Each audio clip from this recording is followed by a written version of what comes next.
बृहस्पतिवार व्रत कथा। प्राचीन काल में भारतवर्ष में एक राजा राज्य करता था। बड़ा प्रतापी और दानी था। वह प्रत्येक मंदिर में दर्शन करने जाता था, ब्राह्मण एवं गुरु की सेवा किया करता था। उसके दरवाजे से कोई भी निराश होकर नहीं लौटता था।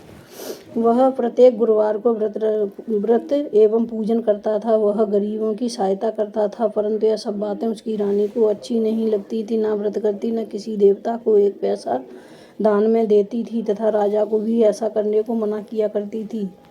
एक समय की बात है, राजा शिकार खेलने वन को गए हुए थे। घर पर रानी और रानी की दासी थी। उस समय गुरु बृहस्पति एक साधु का रूप धारण कर राजा के दरवाजे पर भिक्षा मांगने गए तथा भिक्षा मांगी तो रानी कहने लगी, हे साधु महाराज, मैं इस दान पुण्य से तंग आ गई हूँ। मेरे से तो घर का कार्य समाप्त नहीं होता। इस कार्य के लिए तो मेरे पतिदेव ही बहुत हैं। अब आप ऐसी कृपा करें, यह सब धन नष्ट हो जावे तथा मैं आराम से रह सकूं। साधु बोले, हे देवी, तुम बड़ी विचित्र हो। संतान और धन से कोई दुखी नहीं होता, इसको सभी चाहते हैं। पापी भी पुत्र और धन की इच्छा करता है। अगर आपके पास अधिक धन है तो भूखे मनुष्यों को भोजन कराओ, प्याऊ लगवाओ, ब्राह्मणों को दान दो, धर्मशाला बनवाओ, कुआं, तालाब, बाग, बावड़ी आदि का निर्माण करवाओ, निर्धन मनुष्यों की कुंवारी कन्या का विवाह करवाओ और अनेकों यज्ञादि धर्म करो। इस प्रकार के कर्मों से आपके कुल का नाम परलोक में सार्थक हो जाएगा एवं स्वर्ग की प्राप्ति होगी। मगर वह रानी इन बातों से खुश न हुई। वह बोली, हे साधु महाराज, मुझे ऐसे धन की भी आवश्यकता नहीं है जिसको मैं और ही मनुष्यों को दान दूं, जिसको रखने उठाने में मेरा सारा समय बर्बाद हो जाए। साधु ने कहा, हे देवी, तुम्हारी ऐसी इच्छा है तो ऐसा ही होगा। मैं तुम्हें बताता हूँ, वैसा ही करना। बृहस्पतिवार के दिन घर को गोबर से लीपना, अपने केशों को धोना, केशों को धोते समय स्नान करना, राजा से कहना कि वह हजामत बनवाए, भोजन में मांस मंद्रा खाना, कपड़े धोबी के यहाँ धुलने डालना। इस प्रकार 7 बृहस्पतिवार करने से तुम्हारा सब धन नष्ट हो जाएगा। ऐसा कहकर साधु महाराज वहाँ से अंतर ध्यान हो गए। रानी ने साधु के कहे अनुसार वैसा ही किया। 3 बृहस्पतिवार बीत पाए थे कि उसका समाप्त धन नष्ट हो गया। अब भोजन के लिए अन्न बड़ी मुश्किल से मिलता था। भोजन के लिए दोनों समय तरसने लगे, सांसारिक भोगों से दुखी रहने लगे। तब वह राजा रानी से कहने लगा कि हे रानी, तुम यहाँ पर रहो, मैं दूसरे देश जाता हूँ, क्योंकि यहाँ पर मुझे सभी मनुष्य जानते हैं, इसलिए कोई कार्य नहीं कर सकता। देश चोरी परदेश भीख बराबर है। ऐसा कहकर राजा परदेश चला गया। वहाँ जंगल जाता और लकड़ी काट कर लाता तथा शहर में बेचता। इस तरह जीवन व्यतीत करने लगा। इधर राजा के घर रानी और दासी दुखी रहने लगी। किसी दिन भोजन मिल जाता और किसी दिन जल पीकर ही रह जाती। एक समय रानी और दासी को 7 रोज बिना भोजन के व्यतीत हो गए तो रानी ने अपनी दासी से कहा, हे दासी, यहाँ पास ही नगर में मेरी बहन रहती है, वह बड़ी धनवान है। तू उसके पास जा, वहाँ से 5 सेर बेजर मांग ला, जिससे कुछ समय के लिए गुजर हो जाएगी। इस प्रकार रानी की आज्ञा मानकर दासी उसकी बहन के पास गई। रानी की बहन उस समय पूजन कर रही थी, क्योंकि उस रोज बृहस्पतिवार था। जब दासी ने रानी की बहन को देखा और उससे बोली, हे रानी, मुझे तुम्हारी बहन ने भेजा है, मेरे लिए 5 सेर बेजर दे दो। इस प्रकार दासी ने अनेक बार कहा, परंतु रानी ने कुछ उत्तर नहीं दिया, क्योंकि वह उस समय बृहस्पतिवार की कथा सुन रही थी। इस प्रकार जब दासी को किसी प्रकार का उत्तर नहीं मिला तो वह बहुत दुखी हुई एवं क्रोध भी आया, परंतु वह बिना कुछ कहे लौटकर अपनी रानी के पास आकर बोली, हे रानी, तुम्हारी बहन तो बहुत ही घमंडी है। वह छोटे लोगों से बात भी नहीं करती, इसलिए उसने मेरी बात का कोई उत्तर नहीं दिया। मैं वापस चली आई। रानी बोली, हे दासी, इसमें उसका कोई दोष नहीं है। जब बुरे दिन आते हैं तब कोई सहारा नहीं देता, अच्छे बुरे का आपत्ति काल में ही पता लगता है। अब जो ईश्वर की इच्छा होगी वही होगा, यह हमारे भाग्य का दोष है। इधर उस रानी ने देखा कि मेरी बहन की दासी आई थी, परंतु मैं उससे नहीं बोली, इससे वह बहुत दुखी होगी। यह सोच कथा को विष्णु भगवान का पूजन समाप्त कर वह रानी अपनी बहन के घर गई और अपनी बहन से कहने लगी, हे बहन, मैं बृहस्पतिवार का व्रत कर रही थी, तुम्हारी दासी गई, परंतु जब तक कथा होती है तब तक ना उठते हैं ना बोलते हैं, इसलिए मैं नहीं बोली। कहो दासी क्यों गई थी? रानी बोली, बहन, हमारे अनाज नहीं था। वैसे तुमसे कोई बात छिपी नहीं है, इस कारण मैंने दासी को तुम्हारे पास 5 सेर बेजल लेने के लिए भेजा था। रानी बोली, बहन, बृहस्पति भगवान सभी की मनोकामना पूर्ण करते हैं। देखो, शायद तुम्हारे घर में अनाज रखा हो।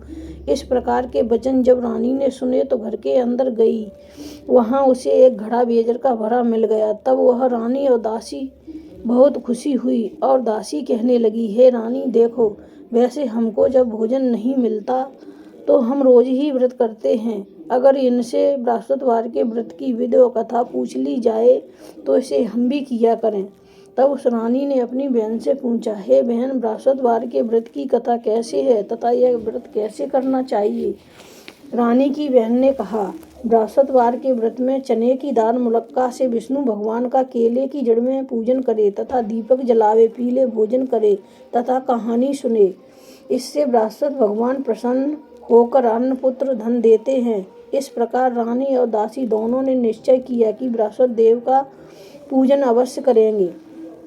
7 दिन बाद जब बृहस्पतिवार आया तो उन्होंने व्रत रखा। घुड़सवार में जाकर चना गुड़ बीन लाई तथा उसकी दाल से केले की जड़ में विष्णु भगवान का पूजन किया। अब भोजन पीला कहाँ से आए? बेचारी बड़ी दुखी हुई, परंतु उन्होंने व्रत किया था, इस कारण गुरु भगवान प्रसन्न थे। 2 थालों में सुंदर पीला भोजन लेकर आए और दासी को देखकर बोले, हे दासी, यह भोजन तुम्हारे और रानी के लिए है, तुम दोनों खा लेना।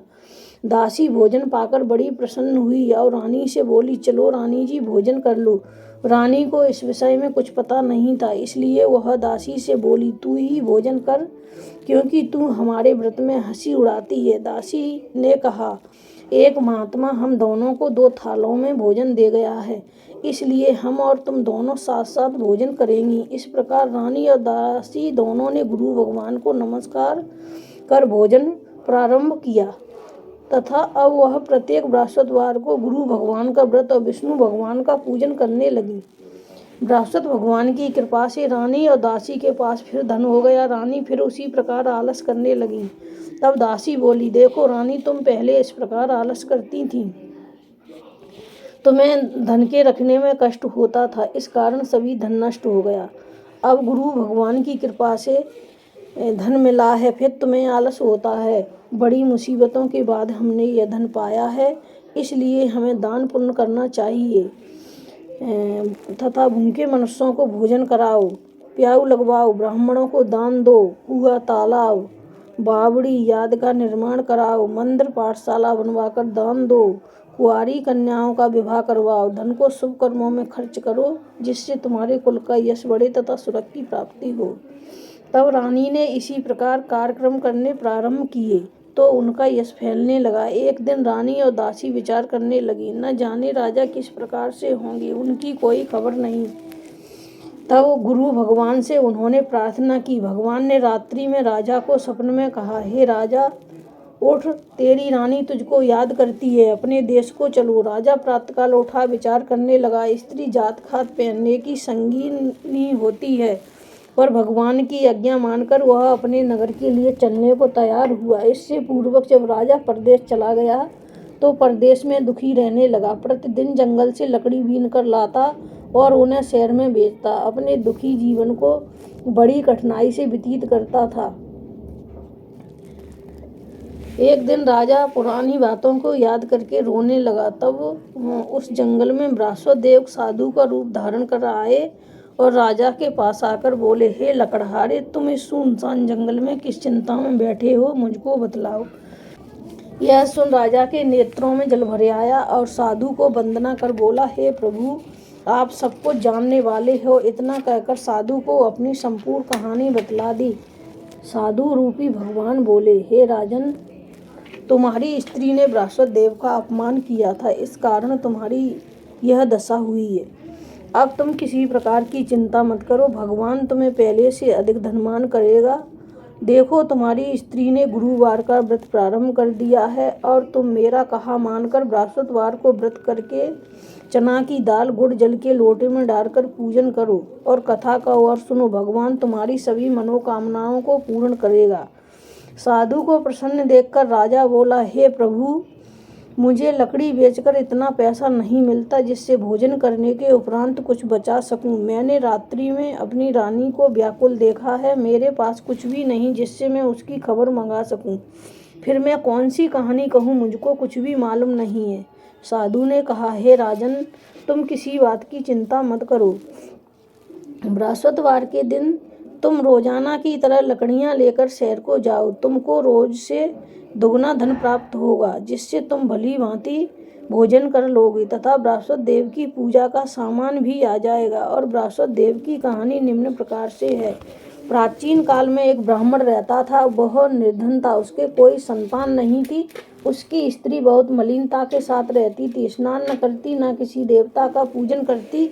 प्रातःकाल उठते ही प्रथम भोजन करती, बाद में कोई अन्य काम करती थी। इससे ब्राह्मण देवता बड़े दुखी थे। बेचारे बहुत कुछ करते किंतु उसका कोई परिणाम नहीं निकलता। भगवान की कृपा से ब्राह्मण की स्त्री के एक कन्या रूपी रत्न पैदा हुआ। वह कन्या अपने पिता के घर बड़ी होने लगी। प्रातः स्नान करके विष्णु भगवान का पूजन करती, जप करती थी तथा बृहस्पतिवार को व्रत भी करती। अपने पूजन पाठ को समाप्त कर स्कूल जाती तो अपनी मुट्ठी में जौ भर ले जाती और पाठशाला के मार्ग में डालती जाती। तब ये जौ सोने के होते जाते, लौटते समय उनको बीनकर घर ले आती थी। एक दिन वह बालिका सूप में उन सोने के जौं को फटक कर साफ कर रही थी। उसके पिता ने देख लिया और कहा, हे बेटी, सोने के जौं को फटकने के लिए सोने का सूप होना चाहिए। दूसरे दिन गुरुवार था। इस कन्या ने व्रत रखा और बृहस्पति देव से प्रार्थना करके कहा, हे प्रभु, मैंने आपकी पूजा सच्चे मन से की है तो मेरे लिए सोने का सूप दे दो। बृहस्पति देव ने उसकी प्रार्थना स्वीकार कर ली। रोजाना की तरह वह कन्या जौ फैलाती हुई जाने लगी। जब लौटकर जौ बीन रही थी तो बृहस्पति देव की कृपा से उसे सोने का सूप मिला और उसे घर ले आई। उससे जौ साफ करने लगी परंतु उसकी माँ का वही ढंग रहा। एक दिन की बात है, वह कन्या सोने के सूप में सोने के जौं को फटक कर साफ कर रही थी। उस समय उस शहर का राजपुत्र वहां होकर निकला। इस कन्या के रूप और कायर को देखकर मोहित हो गया तथा अपने घर आकर भोजन जल त्याग कर उदास होकर लेट गया। जब राजा को इस बात का पता लगा तो अपने मंत्रियों के साथ उसके पास गए और बोले, हे बेटा, तुम्हें किस बात का कष्ट है? किसी ने अपमान किया है अथवा कोई कारण हो सो कहो, मैं वही कार्य करूँगा जिससे तुम्हें प्रसन्नता हो। अपने पिता की राजकुमार ने बातें सुनी तो वह बोला, मुझे आपकी कृपा से किसी बात का दुख नहीं है, ना मेरा किसी ने अपमान किया है, परंतु मैं उस लड़की के साथ विवाह करना चाहता हूँ जो सोने के सूप में सोने के जौं को फटक कर साफ कर रही थी। यह सुन राजा आश्चर्य में पड़ गया और बोला, हे बेटा, इस तरह की कन्या का पता तुम ही लगाओ, मैं तेरा विवाह उसके साथ अवश्य करवा दूंगा। राजकुमार ने उस लड़की के घर का पता बतलाया। तब मंत्री उस लड़की के घर गए और सभी हाल बतलाया। ब्राह्मण देवता राजकुमार के साथ अपनी कन्या का विवाह करने के लिए तैयार हो गया तथा विधान के अनुसार ब्राह्मण की कन्या का विवाह राजकुमार के साथ हो गया। कन्या के घर से जाते ही पहले की भांति उस ब्राह्मण के घर में गरीबी का निवास हो गया। अब भोजन के लिए अन्न बड़ी मुश्किल से मिलता था। एक दिन दुखी होकर ब्राह्मण देवता अपनी पुत्री के पास गए। बेटी ने पिता की दुखी अवस्था को देखा तो अपनी माँ का हाल पूछा। ब्राह्मण ने सभी हाल कहा। कन्या ने बहुत सा धन देकर अपने पिता को विदा किया। इस तरह ब्राह्मण का कुछ समय सुखपूर्वक व्यतीत हुआ। कुछ दिन बाद फिर वही हाल हो गया। ब्राह्मण फिर अपनी कन्या के यहाँ गए और सभी हाल कहा। लड़की बोली, हे पिताजी, आप माताजी को लिवा लाओ, मैं उन्हें बता दूंगी जिससे गरीबी दूर हो जाएगी। वह ब्राह्मण देवता अपनी स्त्री को साथ लेकर पहुँचे तो पुत्री अपनी माँ को समझाने लगी, हे माँ, तुम प्रातःकाल उठकर श्रितम प्रथम स्नान करके विष्णु भगवान का पूजन करो तो सब दरिद्रता दूर हो जाएगी। परंतु उसकी माँ ने एक भी बात नहीं मानी और प्रातःकाल उठकर अपनी पुत्री के बच्चों की जूठन को उठाकर खा लिया। यह देखकर उसकी पुत्री को बहुत गुस्सा आया और एक रात कोठरी से सभी सामान निकाल कर उसमें अपनी माँ को बंद कर दिया। प्रातःकाल उसमें से निकाला तथा स्नान करा के पाठ कराया तो उसकी माँ की बुद्धि ठीक हो गई और फिर प्रत्येक बृहस्पतिवार को व्रत रखने लगी। इस व्रत के प्रभाव से उसकी माँ भी बहुत ही धनवान तथा पुत्रवती हो गई। वह बृहस्पति जी के प्रभाव से स्वर्ग को प्राप्त हुई तथा ब्राह्मण भी सुखपूर्वक श्लोक के सुख भोग कर स्वर्ग को प्राप्त हुए। इस तरह कहानी कहकर साधु देवता वहां से अलोप हो गए। धीरे धीरे समय व्यतीत होने पर फिर बृहस्पतिवार का दिन आया। राजा जंगल से लकड़ी काटकर किसी शहर में बेचने गया। उसे उस दिन से रोज से अधिक पैसा मिला। राजा ने चना गुड़ लाकर बृहस्पतिवार का व्रत किया। उस दिन से उसके सभी दुख दूर हो गए। परंतु दोबारा गुरुवार का दिन आया तो बृहस्पतिवार का व्रत करना भूल गया। इस कारण बृहस्पति भगवान नाराज हो गए। उस दिन उस नगर के राजा ने विशाल यज्ञ का आयोजन किया तथा शहर में यह घोषणा करवा दी गई, कोई भी मनुष्य अपने घर भोजन न बनाए और आग न जलाए। समाप्त। जनता मेरे यहाँ भोजन करने आए। जो इस आज्ञा को न मानेगा उसके लिए फांसी की सजा दी जाएगी। इस तरह की घोषणा संपूर्ण नगर में करवा दी गई। राजा की आज्ञा अनुसार शहर के सभी लोग भोजन करने आए, लेकिन लकड़हारा कुछ देर से पहुंचा, इसलिए राजा उसको अपने साथ लिवा ले जाकर भोजन करा रहे थे। रानी की दृष्टि उसी खूंटी पर पड़ी जिस पर उसका हार लटका हुआ था। वहां दिखाई नहीं दिया। रानी ने सोचा मेरा हार इसी मनुष्य ने चुरा लिया है। उसी समय सैनिक को बुलवाकर राजा जेल खाने में डलवा दिया। जब राजा जेल खाने में पड़ गया तो विचार करने लगा, न जाने कौन से पूर्व जन्म के कर्म से मेरे लिए दुख प्राप्त हुआ है, और उसी साधु की याद करने लगा जो जंगल में मिला था। उसी समय तत्काल बृहस्पति देव साधु के रूप में प्रकट हो गए और उसकी दशा को देखकर कहने लगे, अरे मूर्ख, तूने बृहस्पति देवता की कथा नहीं कही, इसी कारण तेरे को दुख प्राप्त हुआ है। अब चिंता मत कर। बृहस्पतिवार के दिन जेल खाने के दरवाजे पर रुपए पड़े मिलेंगे, उनसे तुम बृहस्पति देव का पूजन करना, तेरे सभी कष्ट दूर हो जाएंगे। बृहस्पतिवार के रोज उसे रुपए पड़े मिले। राजा ने कथा कही। उसी रात्रि को बृहस्पति देव ने उस नगर के राजा को स्वप्न में कहा, हे राजा, तुमने जिस आदमी को जेल खाने में बंद कर दिया है वह निर्दोष है, वह राजा है, उसे छोड़ देना। रानी का हार उसी खूंटी पर लटका हुआ है। अगर तूने ऐसा नहीं किया तो मैं तेरे राज्य को नष्ट कर दूंगा। इस प्रकार रात्रि के सपन को देखकर राजा प्रातःकाल उठा और खूंटी पर हार देखकर लकड़हारे को बुलाकर क्षमा मांगी तथा राजा के योग्य सुंदर वस्त्र भूषण देकर विदा किया। साधु की आज्ञा अनुसार राजा अपने नगर के लिए चल दिया। राजा नगर के निकट पहुंचा तो उसे बड़ा ही आश्चर्य हुआ। नगर में पहले से अधिक बाग, तालाब, कुएं, धर्मशाला, मंदिर बन गए हैं। राजा ने पूछा, ये किसका बाग और धर्मशाला हैं? तब नगर के लोग कहने लगे, यह सब रानी और बांदी के हैं। तो राजा को आश्चर्य हुआ और गुस्सा भी आया। जब रानी ने यह खबर सुनी कि राजा आ रहे हैं तो उसने अपनी दासी से कहा, हे दासी, देख राजा हमको कितनी बुरी हालत में छोड़ गए, कहीं हमारी ऐसी हालत देखकर लौट न जाएं, इसलिए तू दरवाजे पर खड़ी हो जा। आज्ञा अनुसार दासी दरवाजे पर खड़ी हो गई। राजा आए तो उन्हें लिवा लाई। तब राजा ने क्रोध करके अपनी तलवार निकाली और पूछने लगे, यह बताओ, यह धन तुम्हें कैसे प्राप्त हुआ है? तब उन्होंने कहा, यह धन हमें बृहस्पति देव के व्रत के प्रभाव से प्राप्त हुआ है। राजा ने निश्चय किया कि 7 रोज बाद तो सभी बृहस्पति देव का पूजन करते हैं, परंतु मैं रोजाना दिन में 3 बार कहानी कहा करूँगा तथा रोज व्रत किया करूँगा। अब हर समय राजा के दुपट्टे में चना की दाल बंधी रहती तथा वह दिन में 3 बार कहानी कहता। एक रोज राजा ने विचार किया, चलो अपनी बहन के यहाँ हो आए। इस तरह निश्चय कर राजा घोड़े पर सवार होकर अपनी बहन के यहाँ निकला। आगे मार्ग में उसने देखा कुछ आदमी मुर्दे को लिए जा रहे हैं। उन्हें रोककर राजा कहने लगा, अरे भैया, मेरी बृहस्पतिवार की कहानी सुन लो। वे बोले, हमारा आदमी मर गया है, इसको अपनी कथा की पड़ी है। परंतु कुछ आदमी बोले, अच्छा कहो, हम तुम्हारी कथा भी सुनने को तैयार हैं। राजा ने दाल निकाली और कथा कहने लगा।